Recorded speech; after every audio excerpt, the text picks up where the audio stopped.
Season 3, Episode 2 may have just given us some of the biggest answers we've gotten so far, but they were hiding in plain sight.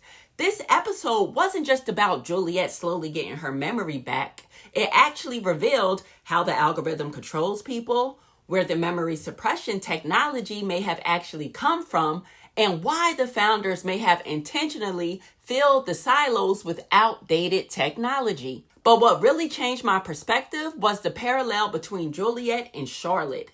Both women have lost their memories, and both are surrounded by people trying to tell them who they are. And if that's not a coincidence, then the founders' experiment may be far more sophisticated than we ever imagined. So today, I'm breaking down 5 clues that you probably missed, and I'll also be discussing a few unanswered questions that I have after watching this episode. And don't worry, this video contains no book spoilers because I haven't even read the books yet. But before I get started, let me introduce myself if you're new here, and if you're not new here, then welcome back. My name is Brandy, and I realize that you could be on any channel in the world, but you're right here with me, and I really do appreciate that. So please go ahead and like this video. It really does help the channel out, and I greatly appreciate it. And also subscribe to the channel if you do enjoy watching TV show breakdowns. Clue number 1 lies within the conversation between the reporter Helen, Daniel, and Anna, Senator Thurman's daughter. I think there were some hints in this dialogue about the technology that made the silos possible. Helen reveals that Dr. Victor Sunkovich, his earliest trials weren't on just Alzheimer's patients at all. First, he tested his memory suppression technology on prison inmates who were indebted to the government. According to Helen, in both cases, he took a big blackboard eraser and he wiped away their memories. And that sounds familiar, right? That's exactly what's happening to Juliette, and it's what happened to Charlotte as well. And according to the algorithm, it happened during full resets for generations. But then Anna says something that really caught my attention.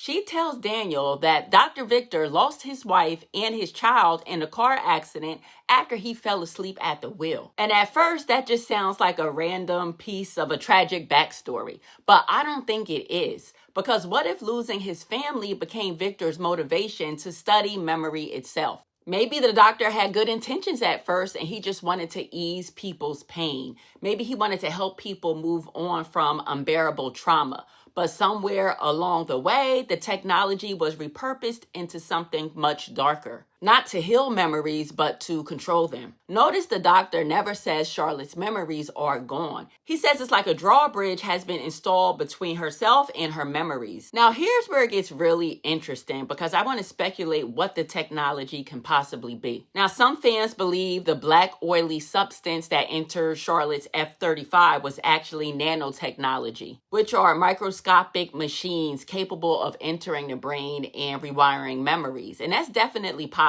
I see you guys put that a lot in my comments. But another possibility is that it's some form of advanced neural mapping technology that can identify and selectively erase specific memories while leaving everything else intact. And obviously, there are other options that the technology can be as well. But either way, I don't think we're looking at just a simple medication anymore. I think we're looking at a technology that has been perfected over decades and is now delivered in different ways. I have a theory that this entire experiment may have started on May 5th, 2039. Because the vault code is 552039, which could be read as 552039. And we know that this story takes place in the future, which means that Dr. Victor's research wasn't just another medical breakthrough. It may have become one of the foundational technologies the founders needed to launch the silo experiment in the first place. Now, clue number 2 lies within the conversation between Camille and the algorithm.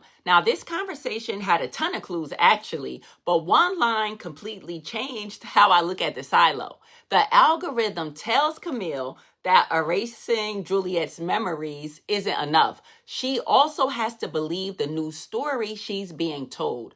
That's why the algorithm tells Camille to become the narrator that Juliette trusts. Then it says something that really caught my attention. It says 6 silos have successfully undergone full resets, including your own 140 years ago. And then there have been individuals targeted along the way. And I said, hold on, targeted individuals? Who are these people that have been targeted? Were their memories erased? Were they brainwashed into helping the system? But we do know that the algorithm has spent 352 years dealing with people who get too close to the truth. Then it says that Juliette is an outlier that requires extended treatment. And that also says a lot. The algorithm has over, again, 350 years of data, yet Juliette is still fighting the conditioning.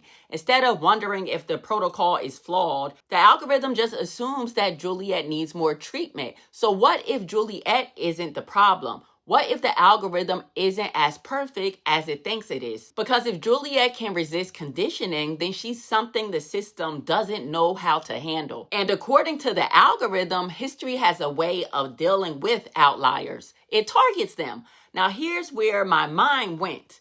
What if Camille isn't the only narrator for Juliette? Now think about the wording. The algorithm never tells Camille to just spy on Juliette. It tells her to become the narrator she trusts. That's a huge difference. It's not just trying to control information, it's trying to control who Juliette hears it from. And that's why I'm suddenly looking at everyone in Juliette's circle a little bit differently. Sandy, Martha, anybody who is now helping Juliette remember or telling her what to believe. Now, I'm not exactly saying that there's a mole amongst Juliette, but let's be honest, almost every mystery show has someone close to the main character who isn't exactly who we think they are. Maybe they've been conditioned by the system. Maybe they're being manipulated. Maybe they don't even realize that they're helping the algorithm. Which leads us to clue number 3, the outdated technology in the silos. I think Charlotte's storyline answered a question we've had since season 1. Why is all of the technology inside the silos so outdated? Helen tells Daniel that Charlotte contacted her because she knew something about the Iran mission didn't add up. The military had ripped out the plane's modern communication systems and replaced them with technology from the 1980s. And why? But Helen says you don't want your email hacked, you use a typewriter. You don't want your planes hacked, then take them out of the digital playing field. And that line immediately made me think about the silos. The computers are old, the monitors are a bit bulky, just very outdated. And the technology looks like it's frozen from back in the 80s or the 90s. And maybe that's not because the founders didn't have access to better technology. Maybe they intentionally designed the experiment that way. And if my theory is right that the silos are one giant experiment, then the founders would want to eliminate as many outside variables as possible. And older technology is more predictable because it's harder to hack. It's harder to manipulate remotely, and it creates a more controlled environment for the experiment. And that's exactly what you want if you were trying to run an experiment for hundreds of years. And that brings us back to the bigger questions. What are the founders actually testing? Are they testing a social engineering experiment, how people behave when information is tightly controlled, or maybe an information control experiment? And the more I watch this show, the less I think the silos were built to save humanity, and the more I think they were just built to study it. And clue number 4 is Juliette's multi-tool. Again, this episode gave us a lot of clues about how memory suppression actually works.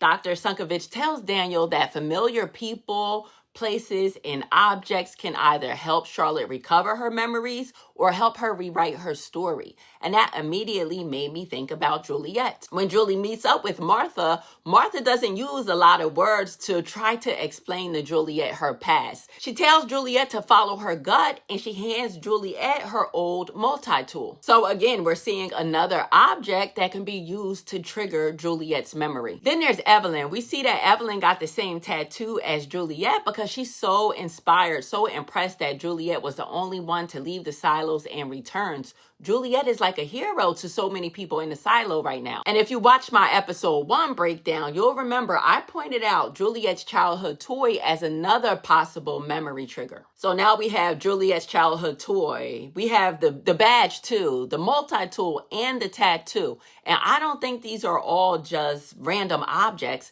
I think they're going to serve as memory anchors. Well, at least 1 or 2 of them. That also explains why the algorithm told Camille she needed to become the narrator that Juliette trusts. Because if people and objects can restore memories, then controlling those people and those objects becomes just as important as controlling the medication. And maybe that's why relics are so dangerous and they're banned. Not because they remind people of the past, but because they can help people remember who they really are.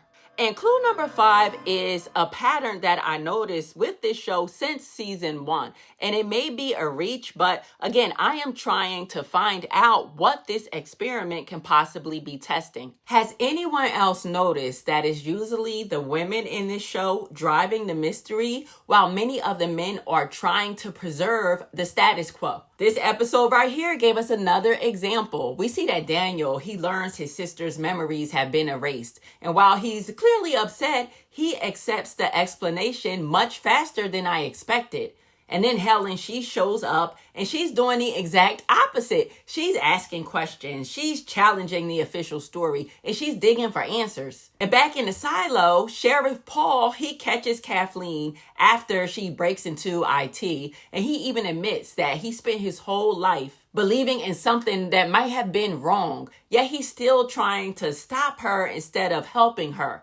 And this isn't new, because season 1, it gave us Sheriff Becker and his curious wife, played by Rashida Jones. And let's not forget about Sims becoming more reactive, while Camille is definitely taking control. And another example, before the silos, Charlotte questioned the Iran mission while everyone else accepted it. And we also have Juliette's mother that questioned the system, while Juliette's father was pretty submissive at first. And that's a lot of examples, and I'm sure there's more. So here's my reach though. Maybe the founders aren't just testing how society responds to control. Maybe they're also measuring who questions authority first. Is this just a writing choice, or is the algorithm collecting data on the kinds of people most likely to challenge the experiment? Or could it be that the men are being given a different type of water or vitamin that's making them be less curious than the women? Now let's move on to the question section of this video. The number one question I have after this episode is, who or what is the algorithm? Now, I've seen a lot of people theorize that the voice could be Daniel's or maybe it's AI, and I'm not fully sold on those ideas just yet, but I do wonder if the voice is coming from Silo 51, the silo that seems to me to be controlling the experiment. Second question, did any of you guess that Sandy was the one who sent Juliette the secret note? I definitely did not see that coming, but I wasn't shocked to see that Kennedy was involved. I love his character, by the way. I think that Kennedy and Knox, they are my favorite male characters on this show because they actually do challenge the status quo. What is really in the vitamin D that's about to be added to the water supply? I am ready for some action. My last question is, where is Orla? The last time we seen her, she was with her boyfriend and she said that she was heading to